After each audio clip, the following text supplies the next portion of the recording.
Hello everyone. आज आम नुआ अध्याय पढ़ा जहाँ हेल्थ उपरे अर्थात आमर स्वास्थ्य स्वास्थ्य इज संपद हेल्थ इज वेल्थ। आमर स्वास्थ्य को किपरि जत्न नेबा आउ तार डिफिकल्ट वर्ड गुड़िक इंग्लीश रे किपरि ताकू कहिबा तार डिफिकल्ट अर्थात मीनिंग तार उच्चारण तार अर्थ मीनिंग सबू डिटेल आमे पढ़िबा एई अध्याय रे अर्थात आवर हेल्थ। चलंतु स्टार्ट करिबा। Our health our health means आमर स्वास्थ्य आवर मीन्स आमर हेल्थ मीन्स स्वास्थ्य। Health is wealth without health we cannot do any work so we need health. Health is the best wealth is it is better than grain and gold. It is better than buildings. It is better than land and animals. Health is wealth. Health means स्वास्थ्य। wealth means कौन संपद। स्वास्थ्य ही संपद। स्वास्थ्य ही संपद। Without health we cannot do any work। अर्थात माने बिना स्वास्थ्य रे कौनसी देह जदि भल हैला भल न हैला कौनसी देह खराब हैला कौनसी बिना स्वास्थ्य रे आमे कौनसी काम करि परिबा नाही। स्वास्थ्य बिना आमे कौनसी काम करि परिबा नाही। विथआउट मीन्स बिना। हेल्थ मीन्स स्वास्थ्य। वर्क मीन्स कौनसी काम एनी वर्क मीन्स कौनसी काम बिना स्वास्थ्य अनुसार आमे करि परिबा नाही।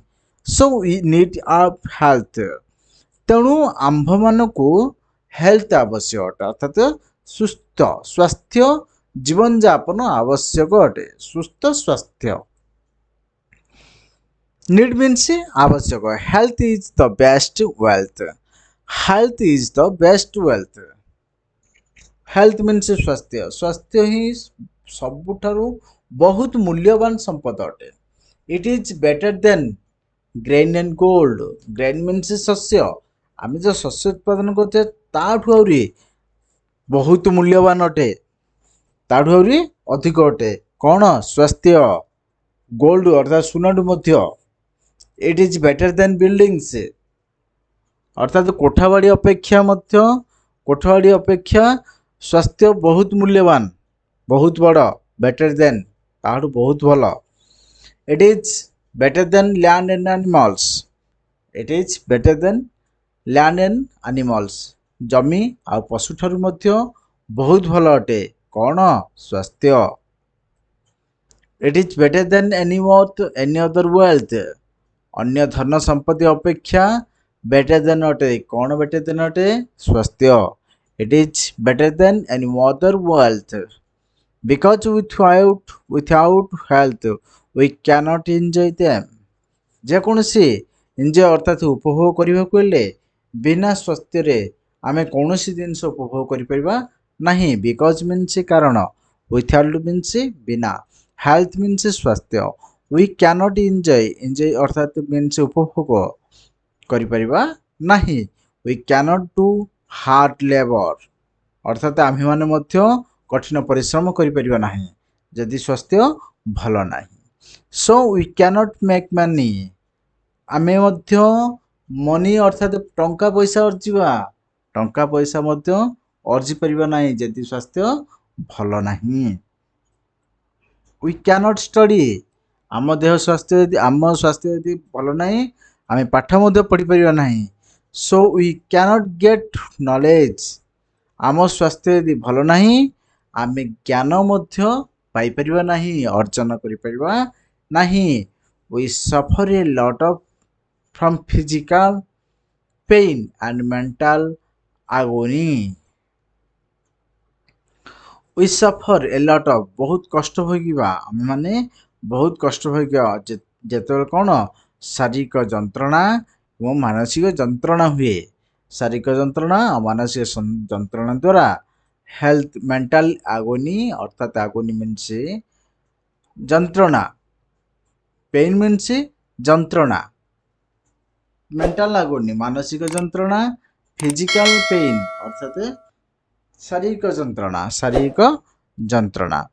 It is better than any other wealth अन्य धन अपेक्षा स्वास्थ्य ही बहुत बड़ अटे because without health we cannot enjoy them जेकोसी काम को उपभोग करने को हेले आमर स्वास्थ्य भल रहा आवश्यक we cannot do labour hard labour आमे जे स्वास्थ्य भल नहीं आमे कठिन परिश्रम करि परिबा नहीं so we cannot make money जदि आमर देह अर्थात भल नहीं आम टंका अर्जी परिबा नहीं आमर देह भल जदि भल नहीं आम पाठ पढ़ी परिबा नहीं we cannot study so we cannot get knowledge we suffer a lot बहुत कष्ट भोगिबा अर्थात केमित फ्रॉम अर्थात कोठारु कष्ट भोगिबा physical pain and mentally agony शारीरिक जंत्रणा और मानसिक जंत्रणा so health is the best wealth तेणु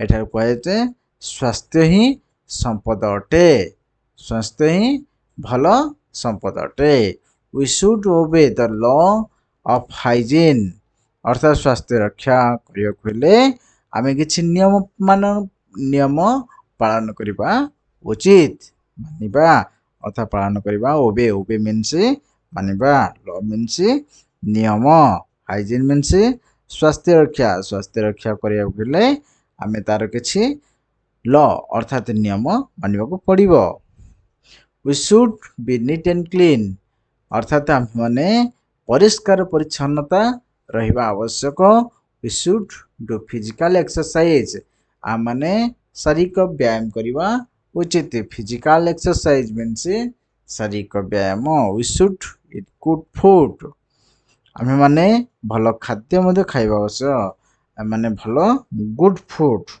अर्थात आम मैंने भल खाद्य खाइबा सहित आम शारीरिक व्यायाम करवा और नीट एंड क्लीन रहिबा we should drink clean water आम मैंने परिष्कार पानी पीवा आवश्यक क्लीन वाटर मीन्स परिष्कार पानी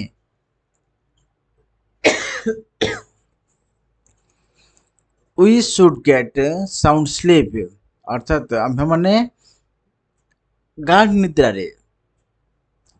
निद्रा अर्थात गाढ़ निद्रा करवा दरकार in this way we can keep our health well यही सब प्रकार यही प्रकार इन दिस वे मीन्स यही प्रकार आम मैंने जदि आमर स्वास्थ्य भल रखा बोले कीप अर्थात यही सब जिनस ध्यान रखा उचित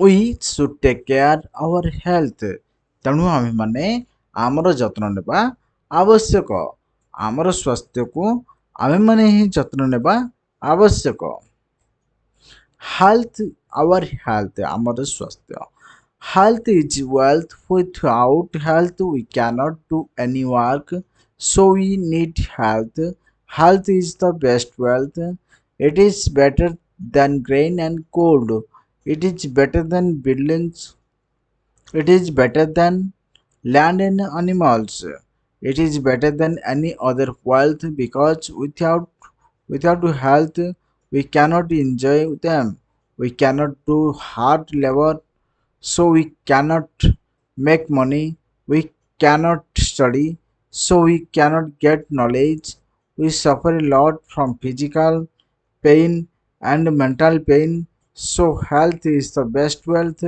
we should obey the law of hygiene we should be neat and clean we should do physical exercise शारीरिक व्यायाम we should eat good food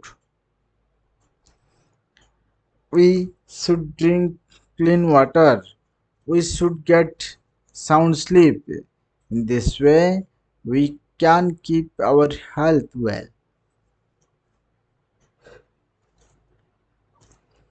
we should take care our health means आमर स्वास्थ्य टेक केयर मीन्स जत्न नेबा we means आम्भे माने get means पाइबा clean water means परिष्कार पानी वी मीन्स आम्भे माने साउंड स्लीप मीन्स गाढ़ निद्रा लॉ मीन्स नियम एक्सरसाइज फिजिकल एक्सरसाइज मीन्स शारीरिक व्यायाम स्वास्थ्य रक्षा अर्थात हाइजीन। Hygiene means स्वास्थ्य रक्षा। Thanks for watching this video. Please like, share and keep practicing. एमती मजेदार वीडियो देखिए हम चैनल सब्सक्राइब कर लाइक और शेयर कर दो। धन्यवाद। नमस्कार। जय जगन्नाथ।